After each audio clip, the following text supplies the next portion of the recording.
Atos de desaparecimento. Foi um choque terrível para suas irmãs, mas para Evileia, qualquer resultado, mesmo o pior, foi um alívio, porque nada mais poderia acontecer depois disso. O peso dos anos foi retirado, o peso de sua máscara não aumentou mais com seu isolamento, agora era apenas uma máscara, algo que ela precisaria entre os humanos comuns, mas nunca mais com suas irmãs. Suas perguntas foram rápidas por algum tempo, mas gradualmente se transformaram em silêncio. Ela ficou aliviada quando isso aconteceu, mas ela viu o rosto perturbado de sua líder, e não pôde deixar de perguntar a ela: Laqueus, tudo bem se você se incomodar com estes? Evileia apontou para seus 2 olhos vermelhos de sangue. Você não precisa fingir que não, eu entendo. É o suficiente para mim que você ainda esteja ao meu lado, irmã. Evileia sorriu, iluminando seu rosto apesar das presas que revelava. Laqueus balançou a cabeça, lamentando, por sua irmã ter sido forçada a esconder um sorriso tão bonito por tanto tempo. Não é isso, eu sei que isso soa mal, mas na verdade eu estava pensando em mim agora. Como assim? Evileia perguntou curiosamente. Sou uma sacerdotisa do Deus da Água já há muitos anos, mantive a fé dos deuses por toda a minha vida, acreditando que os mortos-vivos são irremediavelmente maus, que a humanidade tinha que ser mantida segura, inferno. Até mesmo bons demi-humanos estavam em segundo lugar em minha mente comparado com os bons humanos. Sem essa parte de mim, quem é apóstata Laqueus? O que eu faço com isso? Tenho que repensar tudo o que sempre pensei que sabia. Laqueus disse suavemente, sua voz carregando um leve toque de desconforto que ela sentia. No entanto, eu tenho que dizer, ela continuou, que meu repensar isso está muito atrasado. Se você pode ser como você é, talvez o Tis também seja como ele parece, e se ele pode ser, então talvez o rei feiticeiro seja mais do que apenas um monstro que planeja de forma extraordinariamente de longo prazo. Você vai descobrir. Evileia disse com absoluta confiança. Bem, eu tenho minhas irmãs para me ajudar ao longo do caminho. Laqueus deu à sua equipe um sorriso caloroso, e um tanto tímido, e se levantou. Ela foi, e recuperou sua espada, e o resto da equipe recuperou suas armas também. Por enquanto, porém, temos outro problema em nossas mãos. Disse Tia. Um problema muito grande. Acrescentou Tina. Concordo. Gagaran disse enquanto levantava a Feliron. Sim, temos que descobrir o que está causando esses desaparecimentos. Enquanto isso continuar, a cidade vai sofrer, as tensões vão aumentar, e as coisas vão piorar. Proteger os cidadãos da justiça negra enquanto estivermos lá é fácil no curto prazo, mas a longo prazo é melhor descobrir a causa da tensão em primeiro lugar. Disse Laqueus. Então, o que fazemos a seguir? Evileia perguntou. Estamos aqui, então vamos começar a verificar. Precisamos procurar sinais de habitação, movimento, qualquer coisa que possa indicar que algo está matando os caçadores e coletores aqui, seja lá o que for. Laqueus disse, sua voz voltando ao seu senso autoritário de comando e presença. Essa era a parte da aventura sobre a qual os bardos nunca cantavam, a rotina cansativa de inspecionar, procurar, a sujeira, as pedras sendo reviradas, e galhos sendo cuidadosamente examinados para ver o que poderia tê-los quebrado. Este era o trabalho de caçadores tanto quanto de aventureiros, e nisso, os aventureiros eram caçadores, que rastreiam presas perigosas. Elas se moviam em silêncio como fantasmas pela floresta, até mesmo a corpulenta Gagaran era experiente o suficiente em caça, e em poucas horas elas encontraram sua primeira pista. Lá! Evileia disse enquanto pulava em um pequeno riacho, e pegava os restos de uma armadilha. Para a maioria, não teria parecido nada de especial, mas Evileia sabia o que era, uma estaca de um precipício. Agora, de onde você veio? Ela perguntou à estaca de madeira enquanto a revirava em sua mão. O resto da equipe começou a olhar em volta, com cuidado, sabendo que uma armadilha estava próxima. Gagara acabou encontrando-o, coberto por algumas folhas caídas, terra remexida. Ela pisou várias vezes. Isso foi preenchido. Alguém tem sabotado as armadilhas, eles não querem pessoas caçando aqui. Mas, e os caçadores de peles? Tia perguntou. Sim, esta é definitivamente uma armadilha de caçador, mas obviamente para carne. Caçadores de peles não iriam querer danificar o pelo. Tina acrescentou. Bem, não estamos tão longe na floresta, mas vamos pensar sobre isso por um momento. Disse Laqueus. O que você quer dizer? Evileia perguntou, virando seus olhos vermelhos como sangue para Laqueus. O olhar de Laqueus rapidamente se desviou, parando em algum lugar sem graça no chão. O que não teria feito isso? Ela perguntou. Sem esperar pela resposta, ela respondeu à sua própria pergunta: espíritos não fariam isso, eles passam por cima dessas armadilhas. Alguns tipos de demi-humanos podem, mas nenhum dos que estão perto daqui, e esses desaparecimentos não começaram a acontecer até muito depois da invasão, então provavelmente não é nenhum resquício da invasão demi-humana. Ela disse. E, você parece Anéia. Disse Tia. Exatamente como. Acrescentou Tina. Depois que tudo isso acabar, quando formos visitar o rei feiticeiro para nós mesmas, e ver Momon, Gagaran começou, parando para apreciar ver o rosto nu de Evilei e corar tão vermelho quanto seus olhos de vampiro, eu acho que devemos pedir uma visita a esta biblioteca dele. Laqueus olhou para Gagaran, e riu. Se sobrevivermos a tudo isso, e tivermos essa chance, é claro, prometo que vou perguntar. Quem sabe, podemos ter talento para isso. Então podemos eliminar várias possibilidades apenas sabendo quais seres não fariam isso. Evilei disse. Laqueus assentiu, embora sem se virar para encontrar seu olhar. Sim. Mas é mais do que isso também. Ela disse enquanto começava a liderar o caminho pela floresta novamente. Os galhos estalaram, as folhas farfalharam, e o vento criou um farfalhar pacífico enquanto elas se moviam mais fundo na área. Eventualmente, elas encontraram uma árvore que tinha buracos, elas olharam em volta, e encontraram pranchas de madeira descartadas com pregos ainda nelas.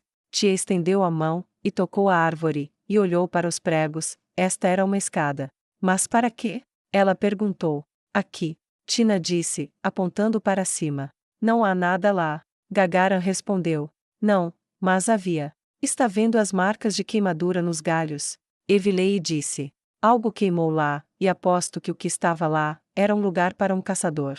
Alguém queimou até nada. E então descartou as tábuas criando a escada. Laqueus franziu a testa. Bem, foi definitivamente um usuário de magia, pelo menos. Como você sabe disso?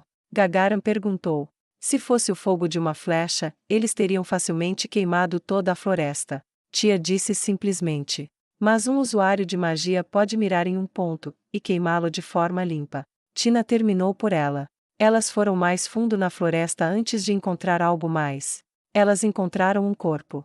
Evilei o encontrou primeiro, elas estavam na margem de um rio que serpenteava pela floresta, quando Evilei o avistou, um fragmento de pano marrom ondulando na água. Ela chamou suas companheiras, mas suavemente, usando cantos de pássaros, e saltou pela margem. Ela chapinhou enquanto se aproximava cada vez mais, finalmente encontrando de perto o que tinha visto à distância. O pano fazia parte de uma túnica, e a túnica era usada por um homem, obviamente morto, e já estava na água há algum tempo. Mesmo para os mortos-vivos, isso era desagradável, mas ela o arrastou de volta para o seco, e o colocou onde a equipe poderia examiná-lo. Afogamento? Gagaran perguntou. Talvez. Evilei disse. Geralmente quando você encontra um corpo na água. Tina começou. Eles se afogaram nela. Tia terminou. Se você atirar em um homem com uma flecha, e ele cair na água, e morrer, quem você realmente culpa por sua morte? Laqueus perguntou. A flecha, mesmo se ele se afogasse, bem, ele provavelmente não estaria lá, ou pelo menos poderia ter saído, se não tivesse sido perfurado. Evilei disse. Bem, seu olho está faltando. Disse Laqueus. Poucos caçadores ou coletores têm apenas um olho, e se ele foi baleado, caiu na água, morreu, e flutuou até aqui? Ela perguntou. Os olhos vermelhos de Evilei viraram-se para Laqueus, e Laqueus de repente pareceu achar uma parte inconsequente do cadáver muito interessante. Bom ponto. Evilei disse entorpecida. Então, este homem estava em algum lugar rio acima, encontrou algo que não deveria, ou encontrou alguém que não deveria, levou uma flechada no olho, e caiu, ou foi jogado no rio, e flutuou até aqui. Gagaran perguntou. Isso é mais ou menos o que eu acho que aconteceu. Disse Laqueus. Então olhamos rio acima. Disse Tia. Com cuidado. Acrescentou Tina. Evilei se levantou, mas falou primeiro. Ela disse. O quê? Por quê? Não deveríamos enterrá-lo adequadamente ou devolvê-lo à cidade. Laqueus olhou para Evilei e de repente, encontrando seus olhos novamente, como se estivesse procurando, ela olhou atentamente. Por quê? Evilei disse em uma voz pragmática. Se o deixarmos como está aqui, ele pode ser encontrado, se o enterrarmos, e quem ou o que quer que seja responsável por esses eventos pode vir através da Terra perturbada, e descobrir que alguém está atrás deles. Se tentarmos levá-lo de volta, faremos barulho suficiente para alertar toda a floresta de que estamos aqui. Temos que jogá-lo de volta, ou vamos nos entregar, e então ele terá morrido por nada. Lacuse franziu a testa, o raciocínio era perfeito, mas parecia desumano. Embora ela amasse Evilei o suficiente para abjurar os próprios deuses que ela servia, para ficar ao lado de sua irmã, a revelação de sua natureza vampírica ainda era muito para lidar, e agora, sabendo que sua irmã via tudo através de olhos vermelhos de sangue, até mesmo as coisas mais práticas, assumiram um tom mais escuro para Lacuse. Sua carranca externa se voltou para dentro quando ela confrontou o pensamento de sua irmã como desumana. Ela odiava, era feio, era errado, mas ainda estava lá, quer ela quisesse ou não. Ela desviou o olhar de Evilei, esperando que aqueles lindos olhos não vissem a feiura dentro dela como ela via. Eu acho, mas temos que tentar recuperá-lo mais tarde. Vamos colocá-lo de volta, mas amarrá-lo a algo para que seu corpo não saia da área. Assim podemos dar a ele um enterro adequado eventualmente. Certo, chefe. Tia e Tina disseram, e com a velocidade dos ninjas elas dispararam sobre a madeira, juntando todas as pedras que podiam, abrindo seu estômago, e empurrando as pedras para dentro para adicionar peso ao corpo. Gagara olhou para o cadáver agora muito mais pesado. Nós voltaremos para você. Ela disse, e jogou o corpo inchado de volta na água, onde ele afundou imediatamente depois de flutuar apenas alguns metros. Vou precisar de um banho depois que isso acabar. Ela disse. Bem, podemos eliminar todos os demi-humanos agora. Lacuse disse, eles teriam pego seu corpo para o jantar, e podemos eliminar os vampiros. Ela evitou visivelmente olhar para Evilei, ele não teve sangue drenado. Humanos. Evilei disse. Não resta muito mais. Elas começaram a se mover rio acima, a água borbulhante fornecia música para a floresta, e depois de longos minutos vasculhando a área em busca de armadilhas, elas encontraram a primeira evidência de habitação. Havia árvores cortadas, elas foram derrubadas por machados em sua base, galhos quebrados de sua queda estavam espalhados pela área. Sem patrulhas, sem batedores, sem vigia. O que é isso? Lacuse perguntou. Evilei franziu a testa atrás dela. Não tenho certeza. Ou eles têm sistemas de detecção mágica que não reconhecemos, ou eles não estão mais aqui, ou eles não têm pessoas suficientes para nada além de ocasionalmente varrer a floresta e matar aqueles que encontram. Tia, Tina, vocês podem explorar o outro lado da margem, ver se conseguem encontrar alguma coisa, não se envolvam, apenas observem, e retirem-se para relatar. Disse Lacuse. Podemos. Elas disseram juntas, e pularam para o outro lado do rio. Enquanto desapareciam na floresta, Gagaran, Lacuse e Evilei sentaram-se com as costas contra as árvores para esperar o retorno das gêmeas. Evilei gostava do silêncio que compartilhavam, mas algo a incomodava. Gagaran, você poderia reunir alguns materiais para construir um abrigo para nós, podemos precisar passar a noite aqui, dependendo do que as gêmeas encontrarem. Certo. A mulher corpulenta disse, provavelmente uma boa ideia, vou fazer isso agora. Ela disse enquanto se levantava, e começava a se afastar. Assim que ficaram sozinhas, Evilei se virou, e olhou para Lacuse, seu rosto sem máscara, mas com muita emoção, seus olhos vermelhos perfurando o lado do rosto de Lacuse enquanto a mulher olhava para baixo, e brincava com seu odre de água, fingindo estar urgentemente sedenta. Lacuse, olhe para mim. Evilei disse com força. Lacuse não olhou a princípio. Olhe para mim, irmã. Evilei disse novamente. Com relutância visível, e mal disfarçada, Lacuse olhou, e encontrou os olhos da vampira. Eu pensei que você estava bem com isso. Ela disse suavemente. Você está, tendo dúvidas? Ela disse, incapaz de esconder completamente sua ansiedade. Lacuse balançou a cabeça. Não, não, isso não. Ela disse. Então o que? Evilei perguntou seriamente. É só, olha, eu lutaria contra os céus por você tão prontamente quanto eu faria ao seu lado, mas, isso tudo é um pouco demais para absorver. Foi um choque antes, mas está começando a afundar, e eu simplesmente não consigo, como posso dizer isso, não consigo simplesmente desligar todos os pensamentos que tive. Vejo você olhar para mim, e me pergunto se você está vendo comida. Eu ouço suas sugestões inteligentes, e penso, só um vampiro diria isso.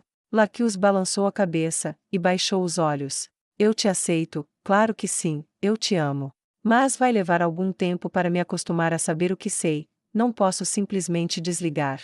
Eu quero. Mas não sei como. Laquius disse, um profundo pedido de desculpas preenchendo sua voz. Evilei não respondeu, apenas manteve os olhos na mulher com quem viveu por tanto tempo. Diga-me para provar isso, e eu colocaria meu pescoço sob sua mordida, se isso for necessário para provar a você o que eu digo, você é minha irmã. Eu até deixaria você tirar meu sangue, se isso fosse o que é preciso para mostrar que confio em você, mas acredite, não é você o problema, é só abrir mão das coisas que faziam parte de mim. Esse é o problema. Laquius disse em voz baixa, mas apaixonadamente insistente. Evilei desviou o olhar quando Laquius foi capaz de encontrar seu olhar novamente. Eu entendo. Evilei disse, talvez eu esperasse muito, talvez no futuro. Acho que sim. Mas estou chegando lá. Laquius disse, e foi até Evilei, e deu-lhe um abraço novamente, casualmente expondo seu pescoço para a vampira, tentando acalmar o pensamento que gritava no fundo de sua mente: vampiro. Ela vai te morder. Ela detestou o pensamento que girava em sua mente, e se forçou a ficar assim por mais algum tempo. Ela finalmente se recostou contra a árvore, e foi quando Tia e Tina voltaram. Nós temos um problema. Elas disseram juntos, no momento em que Gagaram voltava com alguns materiais para abrigos improvisados. Existem muitos deles por aí. Elas disseram em uníssono. Muitos de quê? E quantos são muitos? Gagaram perguntou. Humanos, paladinos, escudeiros, e outros que não reconheci, provavelmente mercenários. Disse Tia. Também alguns lançadores de magia, sacerdotes, este é um grupo grande. Acrescentou Tina. E fica pior. Tia acrescentou. Pior? Laquius perguntou. Como? Eles estão crescendo. Disse Tina. Nós exploramos o lado de fora do acampamento deles, pelo que pudemos dizer, ele se expandiu para fora de uma posição central. Quantos? Evilei perguntou. Cerca de 3.000, disse Tina. Então eles estão matando os caçadores e coletores para manter sua posição em segredo. Disse Gagara. Não. Disse Tia. Talvez eles tenham feito isso com alguns, mas parece que eles os estão capturando. Vimos várias áreas de detenção. Acrescentou Tina. Quantos prisioneiros? Laquius perguntou. Sem entrar, é difícil dizer, mas acho que eles poderiam conter cerca de 200 nos que vimos. Tia disse cautelosamente. Quantos seriam necessários para capturar a cidade? Gagaram perguntou a Laquius. Laquius pensou cuidadosamente. Um general competente poderia tomar aquela cidade como está agora, com 5.000 homens. Um excelente, com 3.000 ou menos. Se eles tiverem traidores dentro, 2.000 ou menos. Ela disse pensativa enquanto coçava a bochecha. Isso está começando a fazer sentido. Evilei disse. O que você quer dizer? Gagaram perguntou. Sabemos que esta cidade depende das florestas para obter sua receita. Ao se estabelecer nesta floresta, essas forças ocultas são capazes não apenas de permanecer ocultas, mas também de sangrar a riqueza da nobreza, deixando-os cada vez menos para contribuir para a riqueza da cidade. Sem os fundos necessários, o guarda sofre, os turnos são ignorados, os guardas são demitidos, a qualidade diminui. Além disso, eles estão em uma floresta, podem caçar, forragear e assim por diante, e suas ações incitam tensões na cidade. Não é difícil imaginar que eles tenham agentes na cidade, e uma sensação de naufrágio começou a crescer na boca do estômago da Rosa Azul.